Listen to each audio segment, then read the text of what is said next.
Hello and welcome to episode 5 of VGM Moments, a podcast dedicated to memorable pieces of video game music. I'm your host Steve Vancouver, and as usual, we'll be talking about those musical moments in games that left a mark and stuck with us due to how they were used in the game, the emotions attached to them, or just because they're mighty fine pieces of music. Today, I'm joined by someone who knows a lot more about music than me. At the time of recording, she is currently in the process of studying for a master's degree in musical composition, as well as being an outright video game composer, working on a number of independent titles as well as an upcoming personal project. Not only this, but she's also the head writer for The Sound Architect, writing numerous pieces and reviews about game audio in all its forms. I'm very happy to welcome Alyx Jones to the show. Welcome, Alyx. Hey, thanks very much for having me. No problem at all. You doing okay today? Yeah, I've been a bit ill recently, but not too bad. Well, hopefully you feel better soon. Thanks. I know it's like I've had an awful couple of weeks. If anyone been listening to the last show, that will come out soon in the future. Anyway, episode 4, I sounded like a horrible nasally thing, and it wasn't very nice. But better now. Hopefully you feel better soon. So I guess the first question I want to ask you, obviously you compose for video games. How did you get into writing music? Like way back in the day when I was a teenager, actually I became homeless, unfortunately, and I took my guitar. Was one of like the only things that I had with me other than like a black bag of stuff, and so that was like the thing that I had to like hang on to throughout lots of like difficult times, and writing songs about how I felt and like to communicate with other people was my main way of like being able to talk about stuff and connect with other people. So that's kind of why I write music. Okay. What made you go into video games specifically? Was there anything about the genre that really piqued your interest?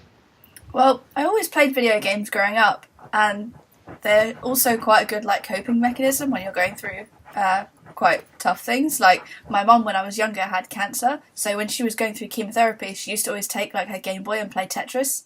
So that's like both of those mediums, I suppose, are good ways of like coping and making the world a better place. Absolutely. I see. I had a look on your website, and I see you've got a notice there saying you're an ambassador for women in games. Absolutely. Which is fantastic to see. Have you got any inspirational people within the industry that you look up to in that manner? Yeah, there's quite a couple, but I would say like the main person who I think is incredible is Jessica Curry. She did the music for Dear Esther and Everybody's Gone to the Rapture, but she's also like the co-director of the Chinese Room, which people overlook quite often when interviewing her. And she talked at a Women in Games conference last year, I think, just about her experiences and like kind of online abuse that she gets. And she's not even done anything controversial. She's just a woman who's working and trying to write music and make games. But like the fact that she always powers through and is now like taking those experiences and like telling people about them and using them to like try and help other people, I think is pretty cool. Yeah, fantastic. Yeah, I absolutely love her work, but we'll get on to that later on in the list. I've mentioned in the starting session, your introduction, that you were the head writer for The Sound Architect. How did that come about? I don't know if you've ever heard of the conference called Game Music Connect, but yeah, the first time that ever ran in London, I met Sam, who's the founder of The Sound Architect, and me, Sam, and Andy, who's another writer, were the last people like at the pub until like 3 a.m. or something stupid like that. And so I really got to know people and connect with people, and it was the first time I ever went like out to a conference to try and like network, because I was quite shy, I suppose.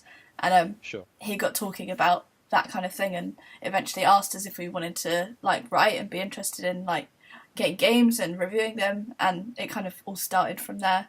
But it's become something much bigger than what it was when we started. Did you do a lot of writing beforehand, or was this more of a jump into the unknown for you? Yeah, I guess I like kept a blog and stuff, but not like properly, really. You look into like all aspects of game audio on the website, so it's not just the music, it's the dialogue, it's the sound design and architecture there. What interests you about those specific sides of game audio? Well, I guess it's just everything as a package makes it the experience, and like things like the voice acting especially, people don't think about, or it's not present in like all games, but it can be really underrated, and you see things like Life is Strange or like Everybody's Gone to the Rapture because they won a BAFTA for their voice acting, that how much it really makes a narrative come to life. Excellent stuff. What we'll do, we'll go on to our very first piece, and we'll just jump straight into it, I think. Let's have a listen.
That was Shockwave from the game Inside, composed by Martin Stig Andersen and Gunvar Ryberg.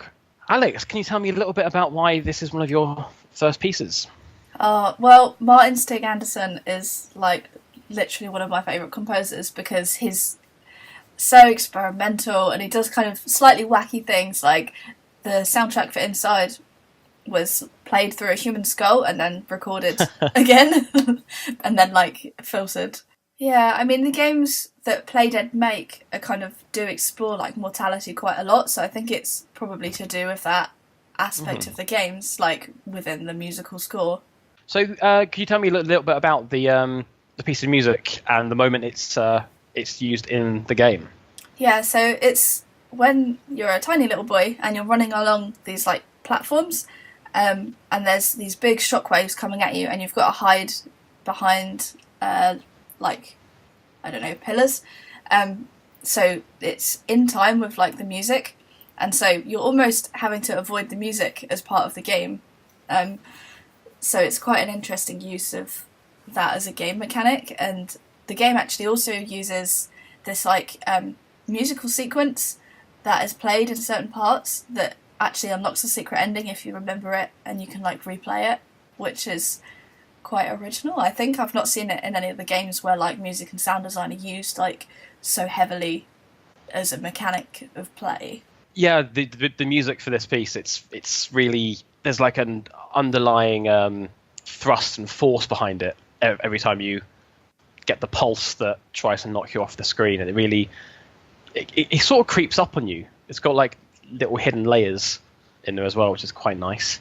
I've read about the game soundtrack itself, and a lot of people say it's better to play with headphones on. Do you play a lot of games with headphones on? Do you think that is the best way to play games?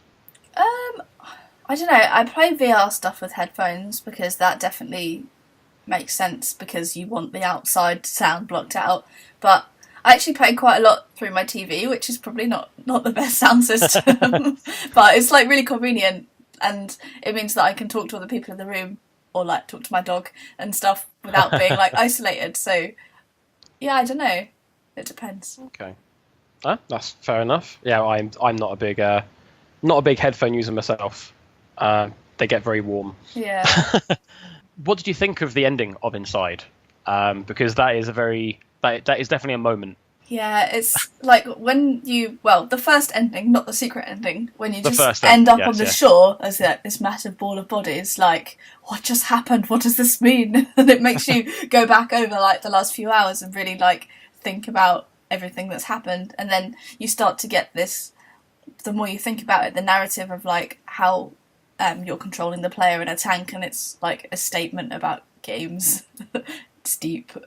Yeah, when you become that giant flesh monster, I guess, and just the sounds it makes. Yeah, it's quite incredible.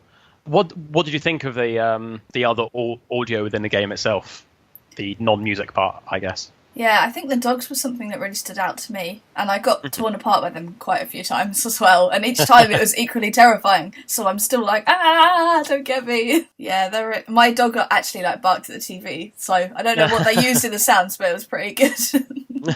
Yeah, well, it's a really strong moment in that game, that shockwave sequence. It's probably my favourite. Would you say it's your favourite of the section of the game itself, or do you have any other sections that stand out? Yeah, I don't know if it is a mermaid, but the mermaidy thing is quite powerful as well, especially because you're stuck underwater and it feels like really claustrophobic, even though it's like really open. That's quite, and just because she's quite scary, even though she doesn't really do anything other than catch you, but you're still like running away. Yeah. Yeah, she's got that long hair Japanese horror look about her as well. Yeah, definitely. Yeah. Definitely adds to the tension. We'll go on to our next piece now, which is slightly different genre of game. So we'll have a listen, and then we'll have a little chat.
That was Kids Will Be Skeletons from Life is Strange Episode 3 by Mogwai. Alyx, can you tell me a little bit about this piece? I don't even know if it needs that much explanation because you just kind of feel it, right? And in the game, it's, well, massive spoilers if you haven't played it, but when you've made so many decisions in the game and you end up going back to like this almost like parallel universe where you realise that you've resulted in like Chloe being disabled, so it's quite a like, oh god, this is really having an impact now.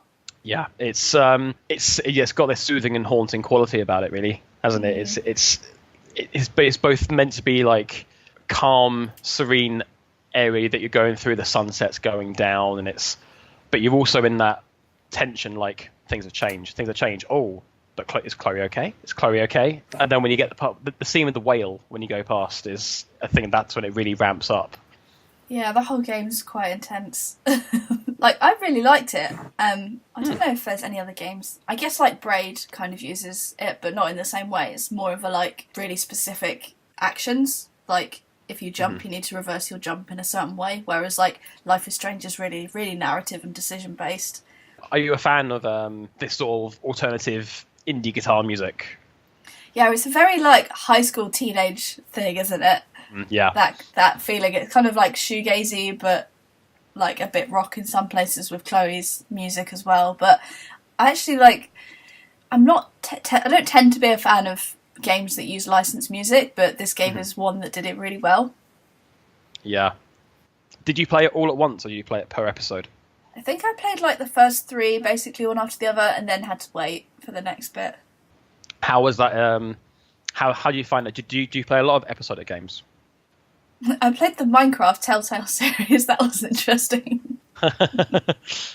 So was that more in an all-in-once thing or a per episode basis? Yeah, that was quite per episode. But I don't know. I don't know if I'm a fan or not, because I do like I'll sit for like 10 hours and play a game.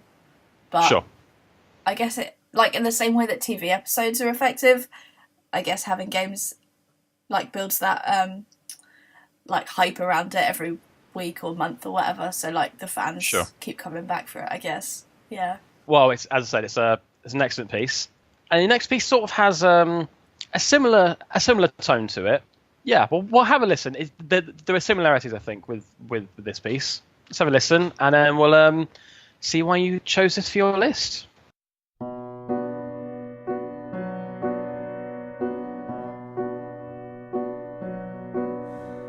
Take a look around lively old London, buzzing crowds, we sweat and we revel, red-cheeked shouts and songs in the flicker of the gaslight.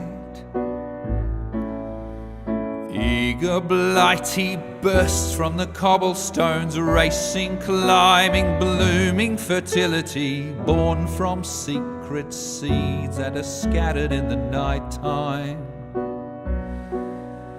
London is fed upon the meat of the dead. They're one shallow inch below the town. Underground, underground, leave them underground.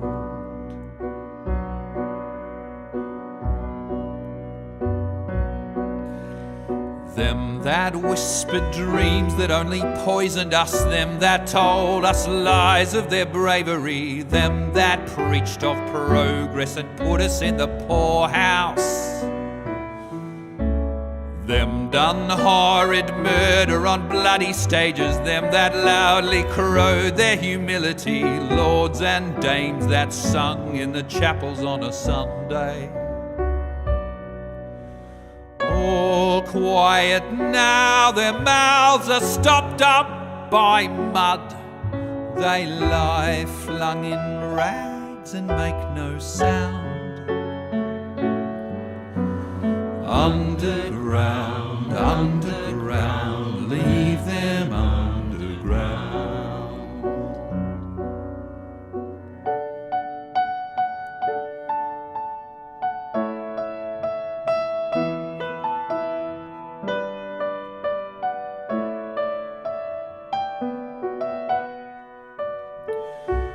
Those who fought for something better, those who taught by how they lived, loved ones taken long before their work was done.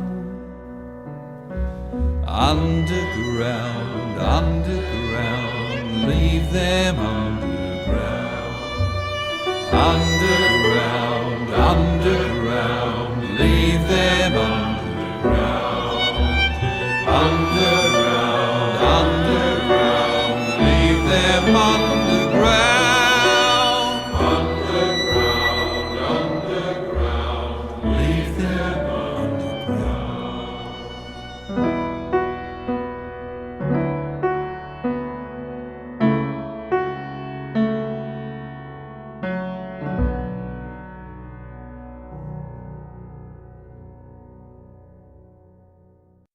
That was Underground from Assassin's Creed Syndicate, composed by Austin Wintory.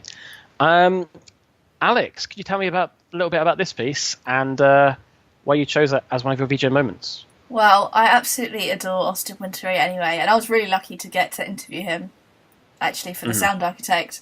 But this is my absolute favourite song from the soundtrack just because it works as a song really well outside of the game. Sure. And like the lyrics are really powerful, and if you read like the soundtrack album sleeve, Austin talks a little bit about how he I think he lost his dad and like a friend had lost their partner or something, like, and it was just like a difficult time for him during the game, but everybody was like really understanding of that, and I think it probably allowed him to communicate some of those feelings like in the game soundtrack. And then there's the narrative within the game of like the brother and sisters journey, and then like when the music actually plays in the end sequence, like we lose one of the characters then. Yeah. So it brings like someone's really personal events into something that's really personal to the characters within the game. So I think like it's just really powerful, and I've listened to it so many times because I just really love the lyrics. Do you think is this sort of music, is it something that you sort of like to see more of in AAA games, rather than having like a action music vibe to it, just to have these smaller moments, it was right at the end I guess, but to have these less action orientated sound moments? Yeah, I mean like the whole soundtrack for Syndicate is actually not crazy, like it's not epic, it's very like quite minimal and expressive, and I think Austin described it that he wanted people to feel like the assassins were like dancing rather than some kind of like massive epic fight. I think he used the quote like a cat playing with a mouse, which was quite nice, and when you listen to the music you can kind of feel that quite intricate quality to it. But it reuses like the original Assassin's Creed motifs and then this kind of Syndicate motif, which is then reused in like the song that we just listened to. So I think the main difference is really that it's written like a kind of verse chorus verse kind of song rather than something that's designed to work in an adaptive system. Are you a big player of Assassin's Creed in general? Yeah, I've been there since the beginning. And since the beginning, that's very interesting because it's a series I've never actually touched.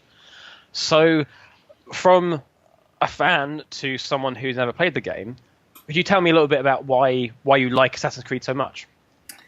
Oh man. Well, like ages ago when I became homeless, I lived in a B&B for a while, and like there was not much to do other than try and find a job and get through college and stuff. But I had like my PlayStation for a few months before it got nicked, and Assassin's Creed was the only game I had for it. So that's why I really love it. It's because I spent so much time with it for no reason other than there was nothing else to do. But you get really hooked on it, and I guess as the games have gone by, there's like a separate storyline in the like modern day that's quite I don't know, it's quite strong, and you kind of imagine that these things could be a possibility even though they're not quite, and like the animus situation of being like headhunted because of your genetics is quite a like, I don't know, a possible thing maybe. Yeah, that's quite interesting. Did you play through the other games in the series after that? Yeah, I mean, as my life went, like every time one was released, there'd be a way to play it. A friend would have it or something, and you just go and sit like through the night and play the game. And like in Assassin's Creed 2, there's these glitch sections of a video that you can like find hidden amongst like the city, and then when you finally put that puzzle together at the end and can play the whole video, it's like, whoa. So imagine you're quite looking forward to Origins. Yeah, always. Any Assassin's Creed game, I'm like, yes, get me the collector's edition. Fantastic. Yeah, I knew when Austrian Winter was doing the soundtrack of this, but I never actually properly listened to it. But I really like this piece. It's really gentle and soothing. I say soothing as if it's meant to be sorrowful and bleak, but it is quite soothing to me. So it's quite a nice little treat to hear. Thank you very much for bringing it on to the show. You're welcome. We'll go on to our fourth track, which we alluded to in the introduction. Let's have a little listen, and then we'll talk about this excellent composer and the game.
That was I Have Begun My Ascent from Dear Esther by Jessica Curry, who makes her 4th appearance out of 5 episodes on this show, which is quite the achievement. Oh, yeah.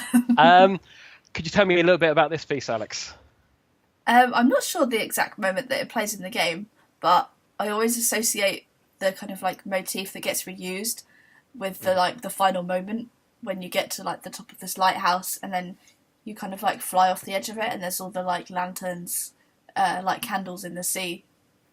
Sure. It's quite a powerful like image. Yeah, it's I think it's used initially, right? I think it bookends the game. Then in that case, it's initially used at the very start when you're on the cliff, looking around the house, and start to walk up the mountain. And then I guess when you start to climb up the tower at the very end, I guess it's a nice little bookend there. What impressions did the piece give you as to what kind of game you're going to experience? Oh god, when I played this game, I like wandered around for like an hour, no idea what was going on. I was just like, where am I? What am I supposed to be doing? And I put it down for a while because I was like, I don't get it. Like, what's the point? And then I came back to it and actually managed to trigger another like audio clip, and I was like, aha! So we need to find audio somewhere by walking through things.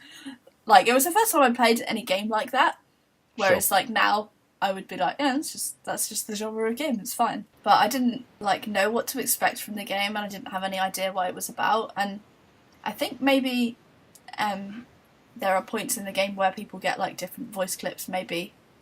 But there's the bit where you go through, like, the caves, and starts talking about almost, like, biblical references, and there's, like, the writing on the walls, and I was like, has he died? What's going on? But it was amazing to, like, in the same way that Inside and Limbo make you think about everything that you're doing and try and piece together a narrative out of what you've experienced, it does that same technique really well.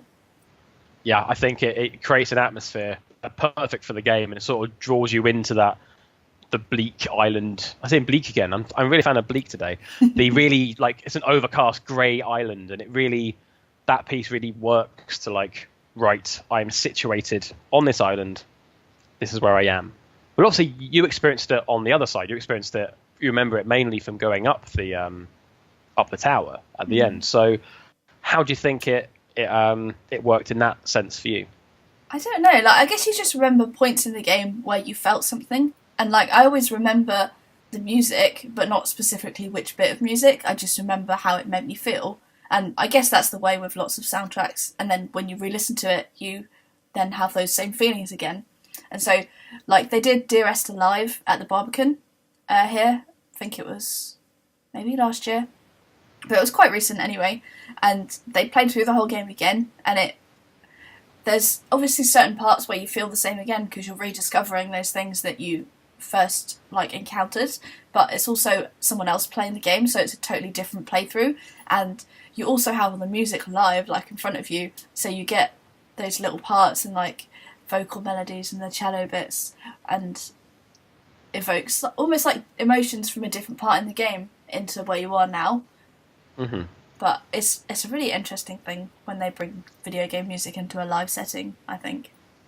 Yeah, definitely. I mean, I think just today, at the time of recording, they've announced a UK tour of the Dear Esther live series. So if anyone hasn't gone to go see it, you may have the chance. Yeah, it's very cool.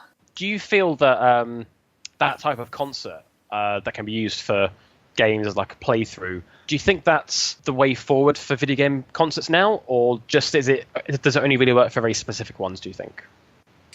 Well, I guess it wouldn't work if the music wasn't adaptive, because, like, Dear Esther and Journey Live, they all, like, even Journey Live, Austin Wintory has, like, this tab notation software, music notation software, where the players can keep in time with each other. So if the person doing the playthrough goes to a different point, they've obviously all got to change the music they're playing live, and they don't know what's going to happen. And that's quite a, like, novel aspect. Whereas there's also, like, the video games live, where it's totally pre-scripted and they know what they're going to play. But both are really cool, and I wouldn't say one replaces the other. They're just different experiences of the same kind of thing. Sure. But we'll go to a different sort of piece, which is far less haunting. And it's from a very small game, which I don't think a lot of people would have played. So let's have a little listen And then we'll talk about your final VGM moment.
That was the title theme from A Bird Story, composed by Can Gao. Alyx, can you tell me a little bit about this piece? I think it's just like really simple. It's just little melodies, and it's such a small like game that's pretty much designed just to make you feel like at home and emotional about your relationship with this little bird that you find. But the music, I think without the music the game wouldn't work, and it's really important because it kind of like does set you up to go through this whole narrative and then be kind of like upset at the end because you free the bird. You know, like it's the kind of thing you experience as a kid, or I did anyway, when a crow like fell out its nest and we fed it for like a few days and then it kind of flew off and did its own thing. But it takes you back to those kind of like childhood experiences. Sure. Yeah, so the music almost feels like the kind of simple music that you might listen to as a kid, or like almost like lullabies or nursery rhymes of those kind of like feelings. I think they get that across really well in the soundtrack. Excellent. Yeah, it's as I said, it's a title that I feel not a lot of people have played. They probably know about To the Moon, but they might not know that this is also by the same developer, the same composer, the same game director. Yeah, it's all of which happen to be the same guy. Do you think that it was slightly overshadowed by To the Moon, and people sort of didn't really care for it that much because they were sort of hoping for a sequel? Do you think it was a little bit lost? Maybe, but I don't know how well To the Moon is really known, because like I'm the weird way round, whereas I've played A Bird Story but I haven't played To the Moon. Okay. Which that's interesting. Yeah, I don't know. I don't even know why. I just found it randomly for some reason and was like, oh, that looks cool. But I guess like any studio or person that has a hit is always going to have a struggle to like maintain that. But then often games have like hints to other games in their series, like What Remains of Edith Finch kind of like tips its hat to the Unfinished Swan, even though it's not really like about anything to do with it. Sure. I don't know if they do that in A Bird Story because I haven't played the other one. I believe they mentioned something about the boy or one of his friends all grown up is like one of the patients that two of the doctors in To the Moon see. So it's sort of like a very tenuous link. Yeah, that sounds like similar. Yeah. Yeah. But yeah, that's I also find it really interesting that Can Gao, runs the studio like sort of in the same vein as Jessica Curry, both directs the game and wrote the soundtrack. So it's all very cohesive, but it's a bit different because it's more of a one-man studio. Going on to like music you compose for, you're working on a title that is very personal to you, also an autobiographical game that you've got coming up. How do you find, taking the vision of the game and also doing the soundtrack at the same time? Do you think how hard is that for you? Is it or is it easy? Well, I guess the music is the easy thing for me, and the rest of the stuff is the harder stuff. But there's kind of more and more people doing it now. Like, there's recently been a game released called Pinstripe, where it's just Thomas Brush who does everything. And then if you look at games like Undertale, that's an incredible indie hit, and he does everything himself. So I think if you don't overestimate what you can achieve, then it's quite a nice thing to be able to do. And I'm not pretending that I develop the game in isolation. I get lots of help from people, and there's artists and voice actors that I'm working with. But it means that the game should say exactly what I want it to say, so I don't have to answer to a publisher or anything like that, in the same way that lots of these solo developers don't have to.